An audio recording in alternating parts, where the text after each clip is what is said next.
नमस्कार, मैं हूं प्रदीप कुमार और आप देख रहे हैं अपना रोहतास। और ये तस्वीर हजरत कासिम शहीद मज़ार का है, जहां पे आज नौहट्टा से जनप्रतिनिधियों का एक टीम पहुंचा हुआ है। और चलिए हम बात करते हैं सबसे पहले नौहट्टा के समाज सेवी बसंत कुमार जी से। स्वागत है सर।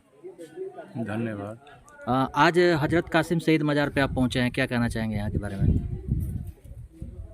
ऐसे तो हम पहले भी यहाँ आए हैं, लेकिन यहाँ कुछ जो मौलाना साहब हैं यहाँ कुछ पानी की समस्या के बारे में अवगत कराए हैं।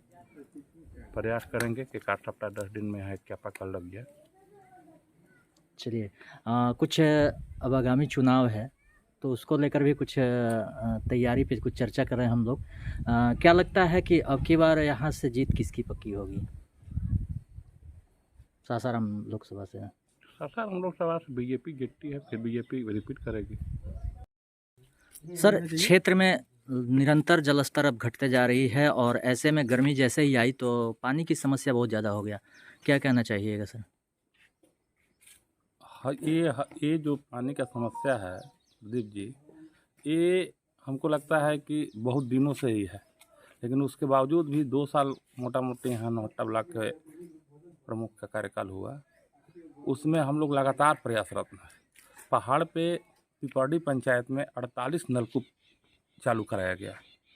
लगभग गांव, हम टोला तो नहीं कहेंगे, हो सकता है 2-4 टोला बचे हों तो नहीं कह सकते हैं, लेकिन लगभग पानी के लिए 48 में। और एक और आपको बता दें कि 48 नलकूप को हम लोग प्रयास करके उसको चालू करा दिया गया। आज के डेट में सारा 48 नलकूप चालू है और वहाँ के लोगों उससे लाभान्वित हो रहे हैं। अब रही बात उसके बाद कुछ जैसे जोधनाथपुर पंचायत है, जोधनाथपुर पंचायत में कुछ पूर्व में पंचायत से काम हुआ था जो कि डेड हो गया था। उसके लिए स्पेशल हम लोग लगता है कि 5 या 6 मिनी नल जलापूर्ति का उसका सैंक्शन भी हो चुका है। और उम्मीद है कि पानी का अप्रैल से समस्या लगभग 15-20 अप्रैल के बाद समस्या चालू होता है, उससे पहले हम लोग प्रयास कर रहे हैं वो काम शीघ्र चालू हो जाए ताकि वहाँ के लोग इस गर्मी से निजात पा सकें। सर अब आया तीरा खुर्द में कुछ ऐसा जगह था जो कि आज़ादी के बाद पानी नहीं वहाँ पहुँचा था, जैसे जरलका टोला था और कईयन टोला है, वहाँ पानी वहाँ हम लोग पहुँचा चुके हैं। बचा हुआ जो उस पंचायत में जहाँ जगह है वहाँ के लिए भी 2 या 3 मिनी जलापूर्ति का भी वहाँ भी अप्रूवल हो चुका है।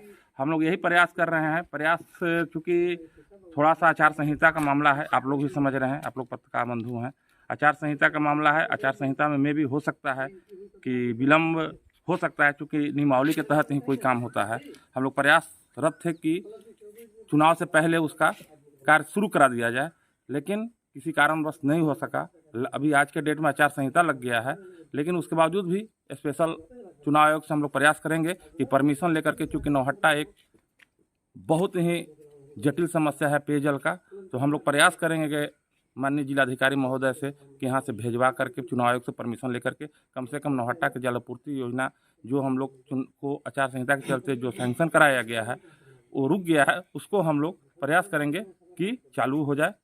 जी सर, चालू कर दिया जाए। जी, कई खबर भी हमने चलाया है जहाँ पे आपके द्वारा जो पेयजल की समस्या को दूर किया गया है, लेकिन जो आने वाला समय है उसके लिए नया प्रोजेक्ट जैसे चुनहट्टा हो गया, बौलिया हो गया, सतियाड़ हो गया, चुटिया हो गया, कई ऐसे जगह हैं जहाँ पहाड़ी से सटा हुआ है क्षेत्र और वहाँ पे और आवश्यकता है पेयजल, वहाँ के पेयजल की समस्या को दूर करने के। उसके लिए सर कोई प्लान है आपके पास? चुनहट्टा के लिए प्रस्तावित है, लेकिन कुछ ऐसे आप भी समझ रहे हैं कि कार्य कोई भी होता है तो नियमानुकूल ही होगा। अगर पहले से अगर यहाँ जहाँ हम लोग खड़े हैं, ठीक है, ये तो मान लीजिए सार्वजनिक जगह है, ऑलरेडी अगर यहाँ चापाकल है तो सरकार के नज़र में रहता है कि नहीं ऑलरेडी यहाँ चापाकल है, अब वो बंद है, वो उसको लेकर के हम लोग का काम है कि वहाँ पहुँचाए, नहीं वो डेड हो चुका है। तो अभी तक चुनहट्टा भी इसमें सम्मिलित था, लेकिन चुनहट्टा भी सैंक्शन नहीं हुआ है, क्योंकि हम गलत नहीं बोलेंगे। चुनहट्टा में कुछ समस्याएं थी कि वहाँ कुछ जो वार्ड हैं, वार्ड में उसमें पूर्व से ही वहाँ पंचायतों के द्वारा कुछ चिन्हित करके काम कर दिया गया है। तो सरकार के नज़र में आप आज के डेट में ऑनलाइन हर चीज़ हो गया है, वहाँ है कि नहीं वहाँ ऑलरेडी मेरा जलापूर्ति है, इसके चलते। लेकिन उसको हम लोग फिर से करवाया गया है कि नहीं वहाँ डेड हो चुका है, उसको फिर से नया या तो जीर्णोद्धार किया कराया जाए या नया वहाँ मतलब व्यवस्था बनाया जाए मिनी जल आपूर्ति पेयजल आपूर्ति के लिए। चलिए वैसे भी जगह और भी अभी भविष्य के लिए चिन्हित किया जा रहा है। हम चुनाव बाद प्रयास करेंगे। एक और चीज़ और बता दें कि सिंचाई के लिए भी बहुत जल्द हम लोग प्रयास करने जा रहे हैं। अगर सब कुछ ठीक रहा चुनाव बाद तो बहुत जल्द हम लोग सोन से पानी जो बगल में आप देखे होंगे झारखंड में कि सोन से लिफ्टिंग करके खेतों को पानी पहुंचाया जा रहा है। तो अगर चुनाव बाद सब कुछ ठीक रहा तो मैं बहुत जल्द ही सोन से लिफ्ट करके पानी को मुहैया करवाऊंगा खेतों। चलिए इस क्षेत्र के लिए बहुत बड़ी बात हो जाएगी। और ये थे नौहट्टा से समाज सेवी बसंत कुमार जी और यहाँ के नौहट्टा के प्रमुख का भी प्रतिनिधित्व कर रहे हैं। सर बहुत बहुत धन्यवाद। इससे प्रदीप जी की और बता दूं जी। कि इससे क्या होगा कि पेयजल की ऑटोमेटिक 50% समस्याएं खत्म जी, हो जाएंगी। जी, जी। जो ही खेत में पानी अगर आ जाएगा तो जल स्तर जाएगा ही नहीं तो पेयजल की समस्या आधा ऐसे भी खत्म हो जाएगी। इससे पेयजल का भी समस्या का निदान होगा और खेती का भी इससे निदान होगा, सिंचाई का भी समाधान होगा। इस पे हम लोग का चल रहा है विचार। चुनाव बाद इस पे बहुत लगन से हम लोग लगेंगे। चाहे जहाँ तक प्रधानमंत्री सिंचाई योजना के तहत ये स्कीम है, अगर चुनाव बाद सब कुछ हम लोग के अनुकूल रहा तो आगे ये काम निश्चित प्रखंड में होगा। चलिए बहुत बहुत धन्यवाद सर। मेरे साथ जदयू प्रखंड अध्यक्ष दीपक चौबे जी हैं। दीपक जी स्वागत है। धन्यवाद आपको भी बहुत। आज मजार पे आपका शिरकत किए हैं, कुछ मुराद मांगने आए हैं लगता है। देखिए यहाँ जो भी आते हैं, जो भी लोग आते हैं मुरादें मांगने आते हैं। हम लोग तो दर्शन के लिए आए हैं, मुराद तो जो इनको देना होगा वो देवे करेंगे। इस मजार को लेकर क्या कहना चाहेंगे आप? काफ़ी लोगों को आस्था है, हम लोग को भी आस्था और विश्वास है इस मजार पर आने के लिए, इसलिए हम लोग दर्शन के लिए आते हैं। चलिए इसी कड़ी में आनंद प्रकाश गुप्ता जी हैं। स्वागत है मुखिया जी। जय हिंद भाई। क्या कहना चाहिएगा? आज मजार पे आप लोग आए हैं और मजार को लेकर कुछ कहना चाहेंगे?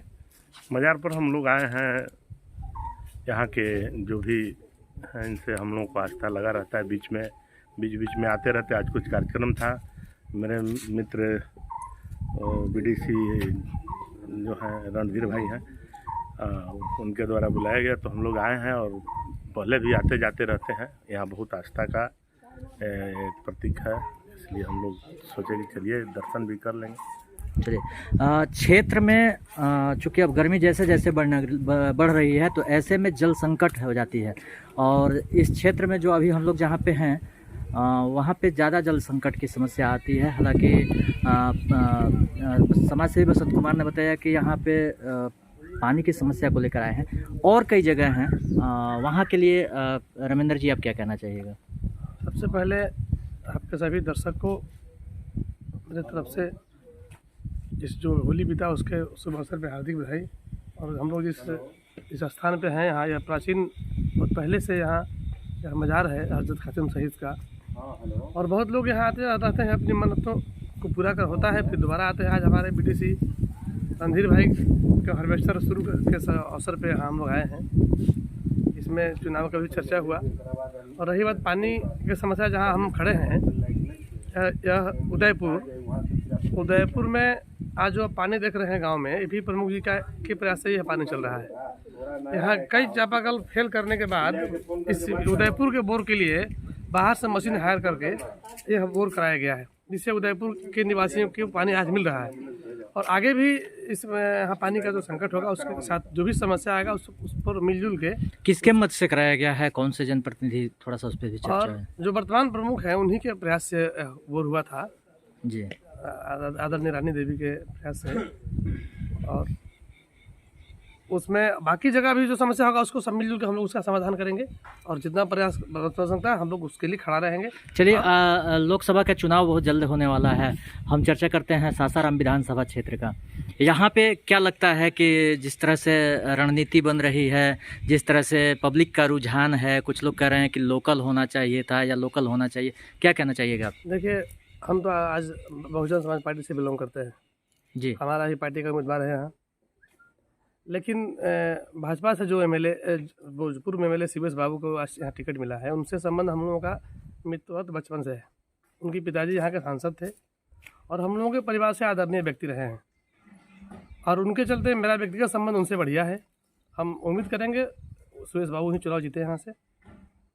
चलिए बहुत बहुत धन्यवाद।